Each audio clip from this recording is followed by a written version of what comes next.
La epístola a Tito capítulo 3. El miércoles pasado miramos el verso 1 y el verso 2 bajo el tema ser sumisos ante el Señor y mostrar buenas obras en la sociedad. Mirábamos la importancia de demostrar que verdaderamente somos siervos del Señor, amén. Ahora entramos a otra parte del capítulo 3. Recordemos que el capítulo 3 estamos bajo el tema vivir como ciudadanos del reino. Ya vimos sumisos y buenas obras en la sociedad. Ahora vamos a ver el verso 3 al 7. Espero hacerlo en 2 miércoles, del versículo 3 al 7, bajo el tema fundamento de nuestra salvación. Dice el versículo 3, Tito capítulo 3, verso 3, dice: porque nosotros también éramos en otro tiempo insensatos, rebeldes, extraviados, esclavos de concupiscencias y deleites diversos, viviendo en malicia y envidia, aborrecibles y aborreciéndonos unos a otros. Ahora, este es un texto poderoso, hermano, para las personas que puedan decir el texto fue para mí o es para mí.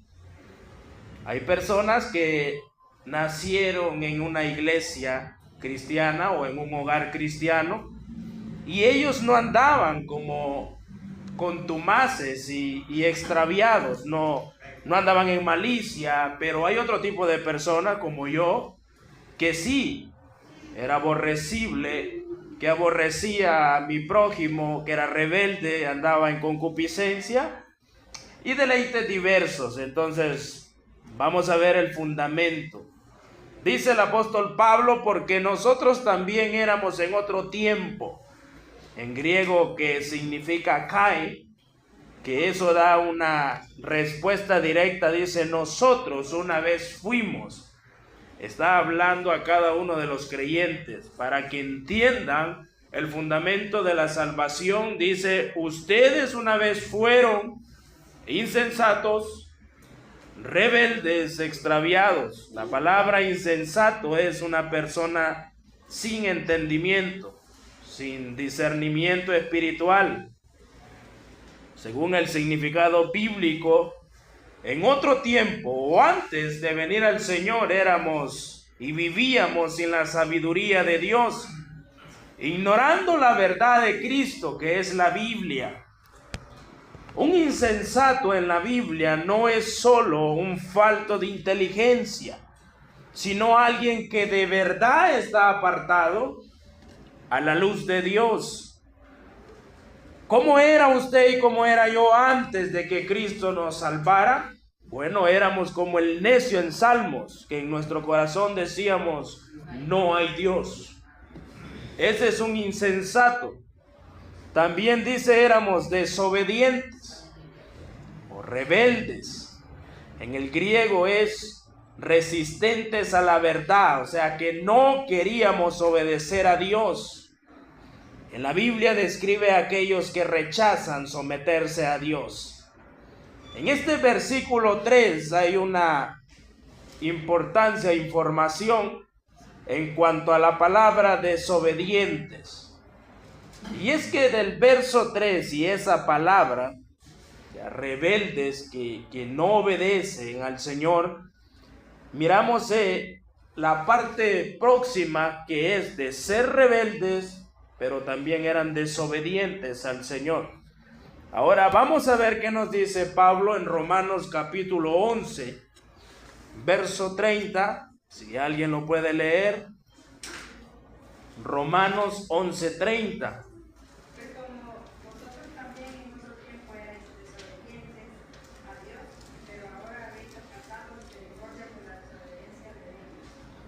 Muy bien, vamos a tomar un momento ahí para explicar esta cosa y para ver realmente el fundamento y de la gracia que el Señor ha tenido con nosotros. Nos quedamos en esa palabra, antes éramos. Como dice el apóstol, antes eran ustedes, ahora quiero que entiendan algo, dice. Eran desobedientes a Dios, pero ahora habéis alcanzado misericordia por la desobediencia de ellos. Quiero explicar el Romanos 11:30. Vosotros también, dice, en otro tiempo, se refiere a los gentiles y no judíos. Antes de Cristo, los gentiles estaban muy lejos del Señor. Los gentiles vivían sin ningún pacto y sin ninguna ley. Como en Efesios capítulo 2:12 dice, en aquel tiempo estabais sin Cristo, alejados de la ciudadanía de Israel y ajenos a los pactos de la promesa, sin esperanza y sin Dios en el mundo. En pocas palabras, el gentil no era nadie sin el Señor, amén. No era nadie en el antiguo. ¿Por qué explico esto? Bueno, para que entendamos, hermanos, el regalo del Señor. Para que usted entienda realmente que una salvación o el fundamento que es Cristo no es un confite que le regalan, es un regalo y usted se lo come ya, no. La salvación del Señor es esa salvación que cubre cuando usted estaba sin esperanza, pero ahora usted tiene y yo tengo una esperanza, amén. Eso es lo que hace la salvación. También dice Romanos, eran desobedientes a Dios, es decir, vivían en idolatría, alejados del Dios verdadero. Pero ahora, dice Pablo a Roma, habéis alcanzado misericordia. Han recibido compasión. Miren esa palabra, han recibido compasión de parte del Señor. Son un objeto de la bondad inmerecida de Dios. Ese era el gentil. Los gentiles alcanzaron salvación gracias a la obra redentora de Cristo. En la última parte, no sé si tienen Romanos 11:30 ahí. En la última parte dice, por la desobediencia de ellos. ¿Quiénes eran ellos? Bueno, esos eran los judíos. Su incredulidad, o los judíos que no aceptaron al Mesías, sino que le rechazaron. Entonces el Señor abrió la puerta para el evangelio y para que el evangelio se anunciara a los gentiles, amén. Que fue mandado el apóstol Pablo prácticamente también a predicar a cada uno de los gentiles. Ahora, en el sentido bíblico de Romanos, Pablo está mostrando el misterio del plan de Dios. Los gentiles, en primer lugar, estaban sin el Señor y en desobediencia. Pero Dios, en su plan perfecto, usó la desobediencia de Israel, que es su pueblo escogido, para que el evangelio llegara a los gentiles. Eso muestra, miren lo que le puedo decir, eso muestra que todo es por misericordia y no por méritos humanos. Nadie puede jactarse de su salvación. El apóstol Pablo habla a Tito y le dice, ve y diles que antes de conocer al Señor eran rebeldes, eran insensatos, eran desobedientes, que por mi misericordia y amor yo les mostré salvación.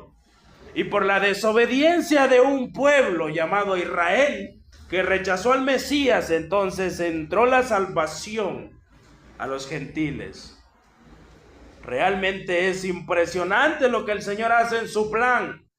Y Dios convierte, hermanos, la desobediencia en una oportunidad para mostrar compasión. Esa fue la compasión que usted encontró un día. Esa fue la bondad que yo me encontré un día también, porque la salvación, hermanos, no depende de ninguna justicia. La salvación no tiene precio, no se compra, sino que nace del don de Dios y de la misericordia de Dios. Ahora, ¿qué significa Romanos 11:30? Significa que los gentiles, que antes eran incrédulos, ahora han recibido la misericordia de Dios, gracias a que Israel rechazó momentáneamente al Mesías. lo que permitió que el evangelio se abriera camino a todas las naciones. Y eso es una promesa, hermano. Eso es una maravillosa salvación. Nuestro corazón era inclinado a oponerse a la voluntad de Dios, pero el Señor nos mostró esperanza. Volvemos a Tito 3, ya vimos desobediencia, luego dice extraviado. Mire esa palabra, extraviado. Desviados del camino correcto. Antes éramos extraviados, hermano, y muchas personas son extraviadas hoy en día. O sea, se hacen llamar ovejas, pero están afuera del redil del Señor. Están en un camino equivocado, un camino que no es el camino de Dios. Como realmente el Señor dijo, todos nosotros nos descarriamos como ovejas. Isaías 53:6, todos nosotros, dice, nos descarriamos como ovejas. Cada cual se apartó por su camino, mas Jehová cargó en él el pecado de todos nosotros. Otro paréntesis. Vamos a entender qué significa eso, extraviado. Note que Tito capítulo 3, verso 3 muestra unas palabras. Pero no solo quiero leerle y decirle que usted era un extraviado antes, no. Yo quiero que entienda que ser extraviado era alguien que no tenía pastor, o sea, usted y yo. Ahora en el Señor tenemos a uno que se llama pastor, que es el Señor Jesucristo. Que todas las ovejas de él tienen que obedecerle. Ponga, hermana, ahí Isaías 53:6 en la pantalla. Miremos ese poderoso versículo. Todos nosotros, dice Isaías, incluye a toda la humanidad sin excepción. Como Romanos dice, no hay justo ni aun uno. No hay nadie bueno, ¿verdad, hermanos? Sino solo Dios. No hay nadie, no hay ninguno. Toda la humanidad, todo el universo, todos nos descarriamos como ovejas. O sea, el verbo de descarriar es perderse, desviarse, es errar al blanco, es equivocarse. La imagen de la oveja muestra fragilidad, muestra torpeza, muestra dependencia de alguien que le guíe y muestra facilidad para extraviarse sin pastor. Eso éramos nosotros antes. Una simple persona torpe, una simple persona frágil y una simple persona que no podía depender de nadie. Y una persona fácil de dejarse llevar por la concupiscencia de este mundo. Hablando primeramente en mi vida. No sé usted si pasó eso, pero yo sí estaba extraviado. La palabra extraviar sigue y Isaías nos muestra un verdadero o una verdadera explicación de cómo el Señor entra en la historia de la humanidad. Dice, cada cual o todas las personas se apartaron por su camino. Habla de egoísmo y rebelión. Cada persona siguió su camino sin considerar a Dios. Nadie, excepto nadie, ni nadie, va a llegar al Señor con ganas de servir. Nadie. E incluso muchos posiblemente no quisieron venir hoy, pero están hoy. ¿Por qué? Y usted se preguntará, ¿por qué estoy aquí? Porque el Señor, hermanos, cuando una oveja es frágil y una oveja está al mandato del Señor, obedece a su pastor, aunque no quiera. Aunque la carne le diga hoy no quiero servir a Dios, pero cuando Él habla, su voz apacible, su voz maravillosa, su voz amorosa, que le hace sentir bien, que le hace sentir seguro, usted cambia de parecer en un 2x3 y viene a la iglesia. Pero eso no es nada. La última parte de Isaías 53:6 dice, mas Jehová cargó en él el pecado de todos nosotros. Ahí quiero llegar. no solo estaba extraviado usted. No solo eso. Lo más poderoso es que el Señor cargó con algo que no era de Él, sino algo que era muy suyo. Hablando de una iniquidad, hablando de culpa, hablando de perversidad. Cristo llevó, hermanos, no solo nuestros pecados individuales, sino la condición pecaminosa de toda la humanidad. Toda la humanidad, dice Isaías, todos nosotros nos descarriamos como ovejas. La humanidad entera se apartó de Dios. Cada persona siguió su propio camino, jamás buscando la voluntad de Dios, sino buscando su propia voluntad. Pero Jehová en su gracia transfirió su culpa y mi culpa al Mesías, llamado Jesús, quien cargó con el castigo que usted y yo merecíamos, no Él. Pero Él por amor,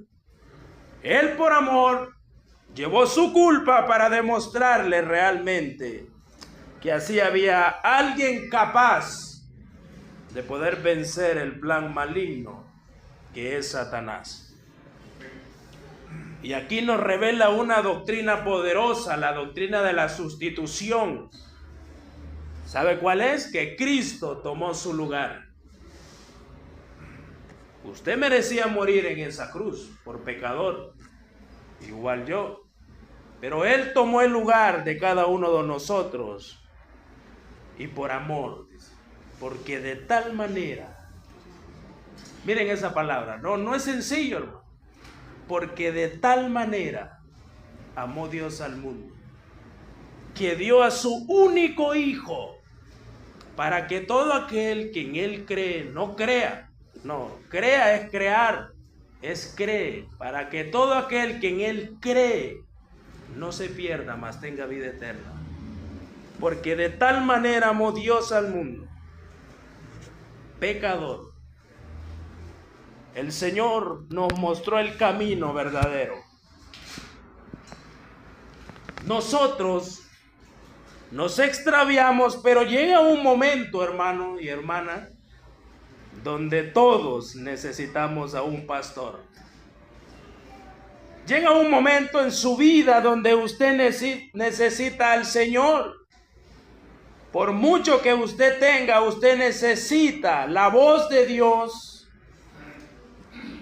que le diga: yo soy el camino, yo soy la verdad y la vida. Esa voz del Señor que le dice: ven, en el mundo tendréis aflicción, pero confiad en mí, porque yo he vencido al mundo. Toda la humanidad se extravió, según Isaías 53, pero Dios en su misericordia hizo recaer nuestra culpa sobre el Señor Jesucristo. ¿Por qué? Porque Él llevó toda esa culpa que nosotros merecíamos a la cruz del Calvario, ofreciéndonos perdón y reconciliación con Él. Sin Cristo, literalmente, estamos perdidos. Pero con Cristo estamos más que vivos, somos libres, y libres, hermanos, de una condenación grande.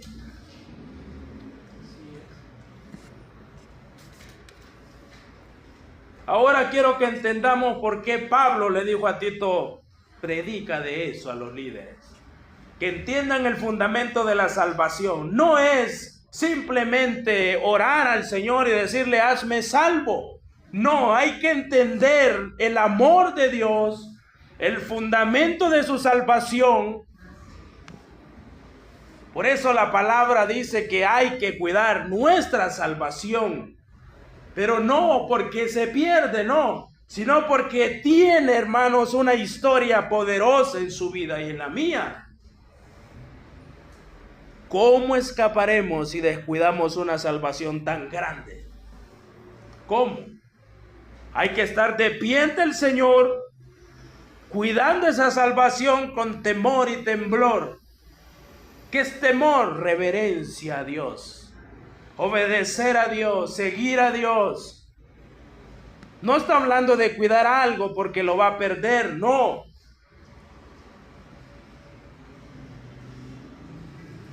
Ese es el contexto de lo que veníamos hablando el miércoles pasado. El miércoles pasado realmente usted tenía que comportarse como un creyente en la sociedad, con las autoridades, con el pago de impuestos y con todas las cosas que el mundo pueda poner, pero son cosas que el Señor puso, y un creyente que entiende el fundamento de la salvación va a hacer todo lo que el Señor le diga.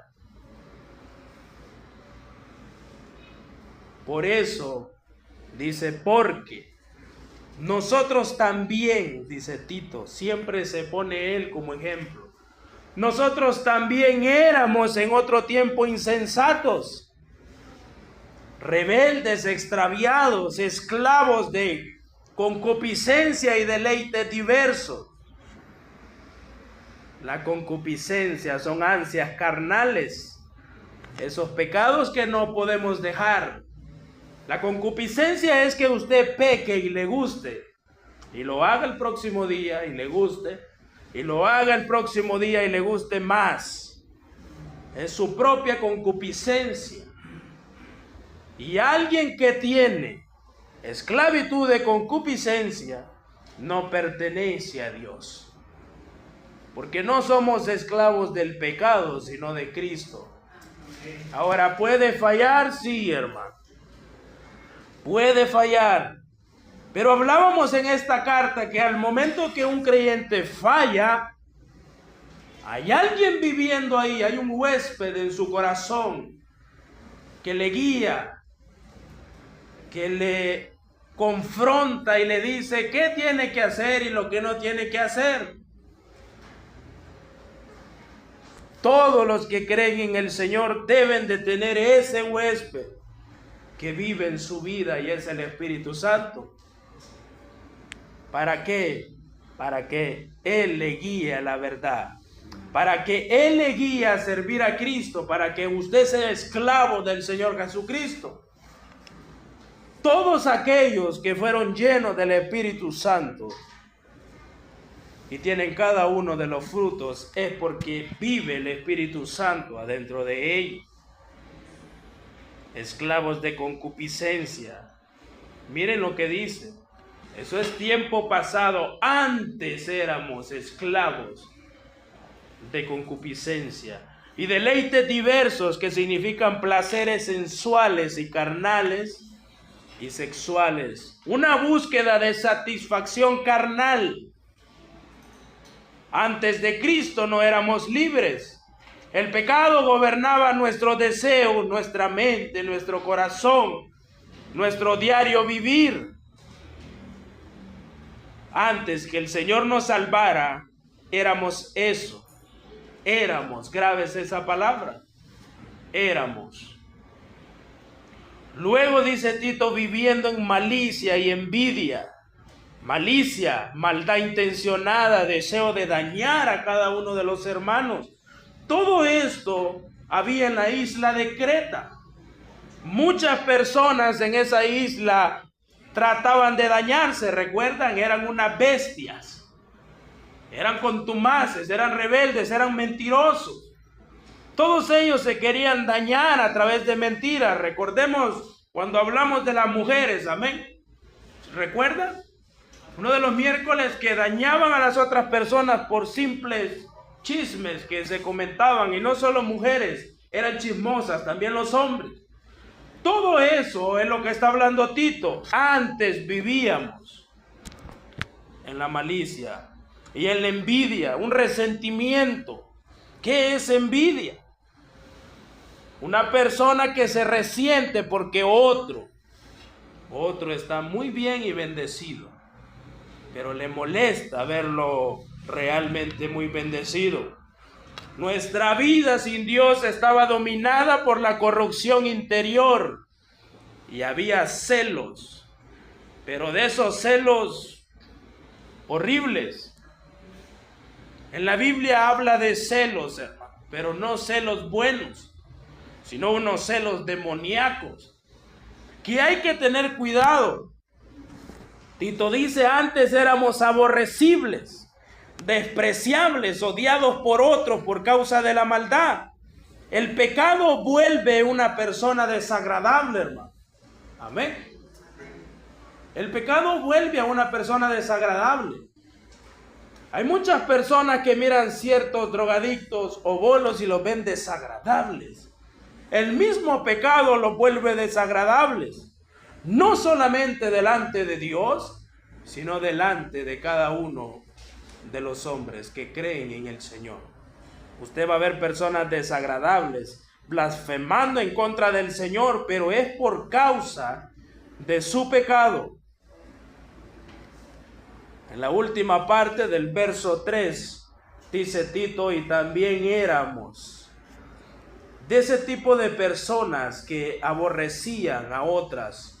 O sea, nos aborrecíamos los unos a los otros. Se odiaban mutuamente. En la isla de Creta todavía habían personas así. Una vida sin el Señor está marcada por la división, por odio, por enemistades, por falta de amor. Contrario al mandamiento del Señor. Amén. Amarás a tu prójimo, pero no lo cumplimos. O sea, es duro, hermano. Es duro porque Tito miraba que en la isla de Creta era necesario poner líderes que enseñaran a amar, a ser pacientes, a ser serios, intachables, que no tenían nada de qué acusarles. Tito quería realmente que entendieran que toda esa vida era antes de que el Señor les salvara. O sea, valoraran. ¿Cómo no vamos a valorar algo maravilloso, hermano? ¿Cómo no vamos a valorar una salvación tan poderosa cuando usted realmente era una persona desagradable para todos, pero ahora en el Señor usted es un tesoro y muy precioso? Algo que el Señor le apetece, amén. ¡Qué maravilla! ¿O quiere todavía ser desagradable ante todos? Valorar. Este versículo, y solo estamos en el 3, para que miren que de un versículo se pueden predicar horas y horas. Este versículo resalta lo que va a venir después, lo que Tito quiere mostrarnos. Antes. ¿Por qué antes? Porque después iba a venir lo bueno, lo que el Señor quería.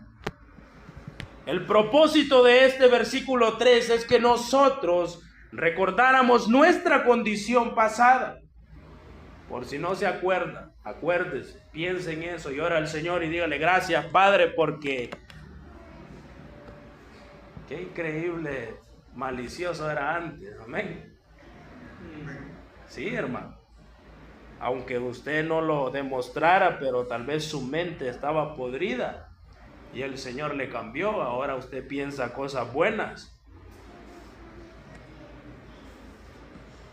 Hay que ser agradecido con el Señor, porque su misericordia, hermano, nos alcanzó un día. Porque su amor nos llamó, hermano. Como dices, los sacó de la luz, de esa oscuridad, y los mandó a la luz admirable. Amén. Nos sacó de las tinieblas, hermano. Eso es maravilloso. Eso es maravilloso. Eso quiere Tito que recordemos. ¿Por qué quiere Tito que recordemos? Bueno, por el verso 4. Miremos el verso 4. El verso 4 de Tito capítulo 3 dice: pero cuando se manifestó la bondad de Dios, nuestro Salvador, y su amor para con los hombres. Esa palabra pero es un contraste fuerte. Eso realmente quiere demostrar que Dios hizo algo, amén. Tito está diciendo: ustedes antes eran esto, pero, o sea, piénsenlo, pero el Señor se manifestó. La bondad de nuestro Dios y Salvador. Pablo muestra lo que Dios hizo. Marca un antes y marca un después en la vida del creyente. Cuando se manifestó, dice Pablo, apareció, se reveló o se hizo visible. Aquella epifanía. Eso se usa para describir la manifestación. En las otras cartas pastorales, como Timoteo, también habla de eso, dice Timoteo, capítulo 1, verso 10, segunda de Timoteo, pero que ahora ha sido manifestada por la aparición de nuestro Salvador Jesucristo, el cual quitó la muerte y sacó a la luz la vida y la inmortalidad por el Evangelio. Ahora que por la aparición de nuestro Salvador Jesucristo fue manifestado algo, hermano. ¿Qué fue manifestado? Fue manifestado el plan de salvación, el Evangelio de la gracia, que existía desde la eternidad, ¿amén?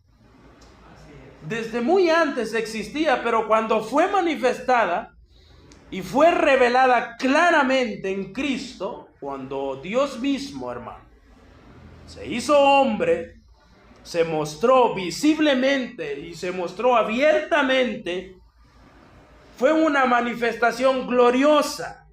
Se refiere a la encarnación de Cristo en su vida, muerte y resurrección. Amén.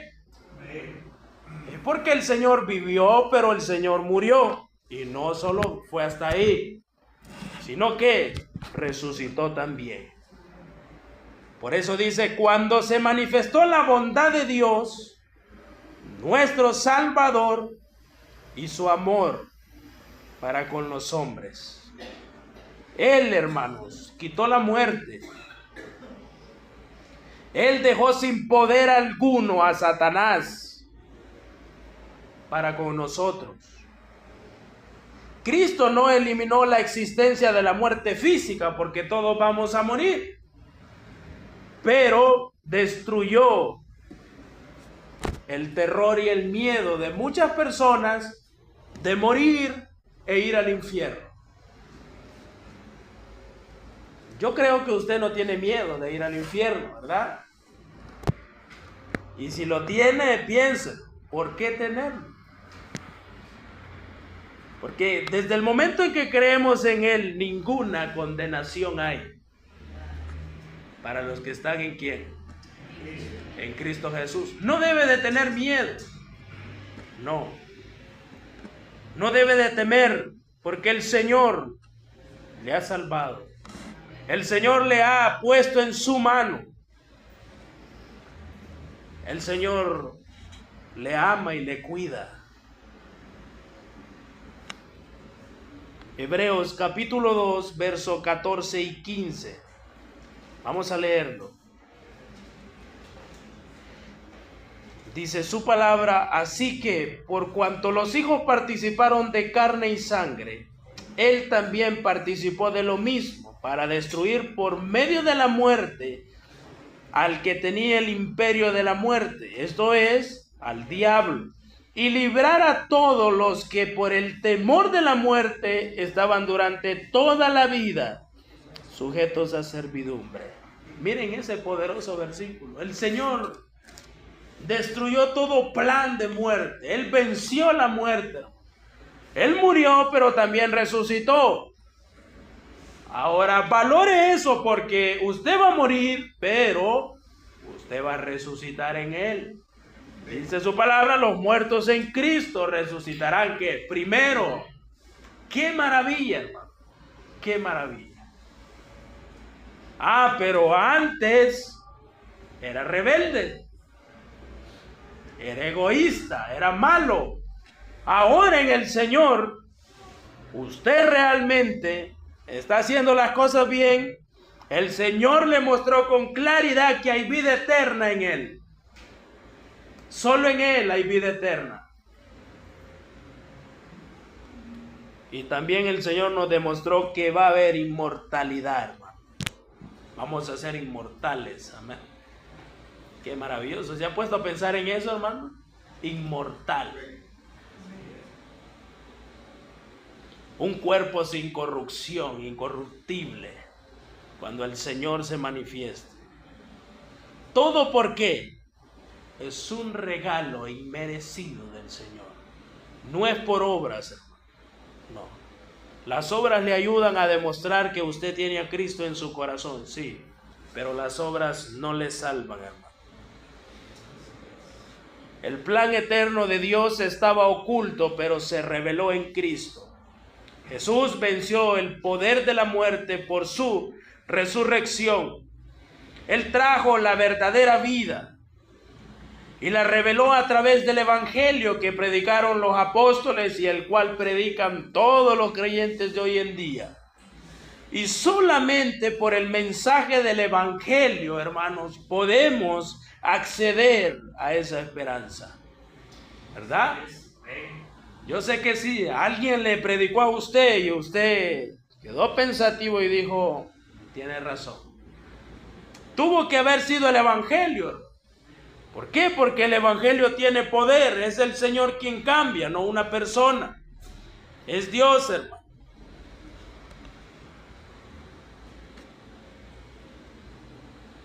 Ese versículo es prácticamente el amor que el Señor nos demuestra diariamente. Pero cuando se manifestó la bondad de nuestro Dios y Salvador y su amor para con los hombres y su amor, miren, amor hacia la humanidad, no es un amor parcial, un amor que, como muchos lo tienen hoy en día, creen que hay un Dios parcial. La palabra parcial es una persona que cambia. Y la palabra imparcial es una persona que permanece. Eso lo podemos encontrar en Santiago, hermano, por si no lo tenían claro. Ahora, las personas creen que tenemos un Dios parcial, que hoy nos salva, pero que Él nos quita la salvación mañana. Que hoy me inscribe en el libro de la vida y porque fallé me borró. Ese Dios no existe. Es un Dios inventado. Nuestro Señor Jesucristo, Él no cambia. Él no miente. Ahora, Él tampoco va a perder tiempo en escribir su nombre en el libro de la vida si sabe que usted no le va a servir de corazón. Ese es el Dios que nosotros servimos, ese que nos amó profundamente, con un afecto profundo, hermano, que dio su Hijo para que muriera en vez de usted. La salvación es por un amor divino, no por méritos humanos. Es por puro don del Señor, hermano. Es algo que no podemos explicar. Con la mente finita que tenemos no podemos explicar, pero sí podemos decir gracias, Señor. Porque cuando se manifestó la bondad tuya en mi vida, yo acepté ese llamado. ¿Cuál es el fundamento de su salvación? No es porque se congrega todos los días, hermano, no. No es porque usted ayuda a cada uno de los hermanos, no. No es porque usted es buena persona, no hay nadie bueno, usted es malo. Entiendan. La salvación es pura obra del Señor. Y contrasta lo que realmente usted tiene que recordar. Siempre cuando usted vaya a evangelizar, acuérdese que un día usted también fue rebelde. Por eso Tito quiere que aprendamos a evangelizar y que aprendamos a poder verlo de una manera diferente. Porque con la sociedad usted tiene que ser impecable, amén. Que digan, este de verdad es hijo de Dios. Es lo que hablábamos la vez pasada, no agarrar mordida en tránsito. Y ese tipo de cosas son malas, hermano. Tiene que acordarse del Señor y si falló, falló, entréguese ya.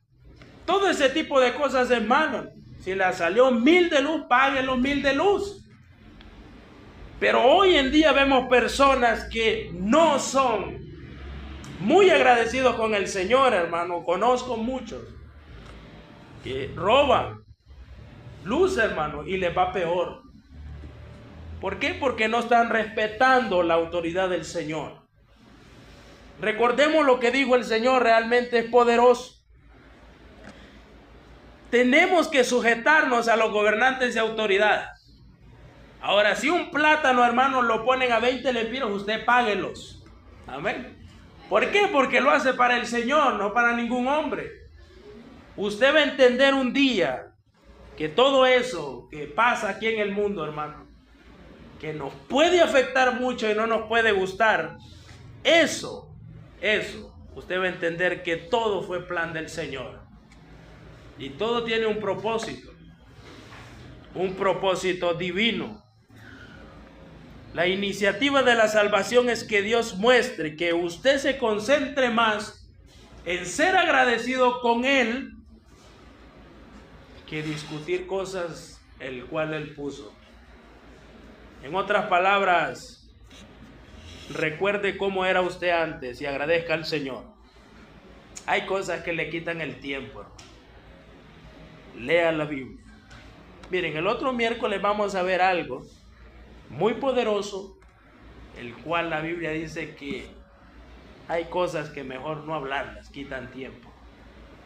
Y que hay que concentrarnos en que el Señor es el único autor de todo, que fuimos salvos por su bondad, por la misericordia de Él. El amor de Dios es universal, hermano, pero debe ser recibido personalmente. Es lo que usted hizo y lo que yo hice. Venimos al Señor y Él nos salvó. Ahora somos llamados ¿a qué? A demostrar ese amor y a predicar que la salvación es por gracia, no por obras. Para que lo tengamos presente. Vamos a orar. Padre, te damos gracias, Señor, por permitirnos poder estar una vez más en tu casa de oración. Gracias, Padre, por tu palabra, Señor. Por el grupo de mis hermanos y hermanas que estuvieron presentes. Bendígalas enormemente, Padre. Gracias, Señor, por tu iglesia, Padre. Por el cuerpo que formamos cada uno de nosotros. Pero gracias a ti, Señor. Porque tú eres la cabeza, el cual nos guía, Señor. Gracias por tu palabra, Señor. Porque cada una de las cosas, Señor, que tú haces nos ayudan para bien, Señor. Todas las cosas, Padre, nos ayudan para bien, Señor. Gracias, ayúdanos a aceptar tu voluntad, Señor. Ayúdanos a ser pacientes, Padre, y ayúdanos a nunca ser ingratos contigo, sino agradecidos, Señor. Gracias por todo, Señor. Gracias por tu salvación. Gracias porque solo depende de ti, Padre. Gracias te damos en el nombre de Cristo, lo pedimos. Amén. Que el Señor les bendiga.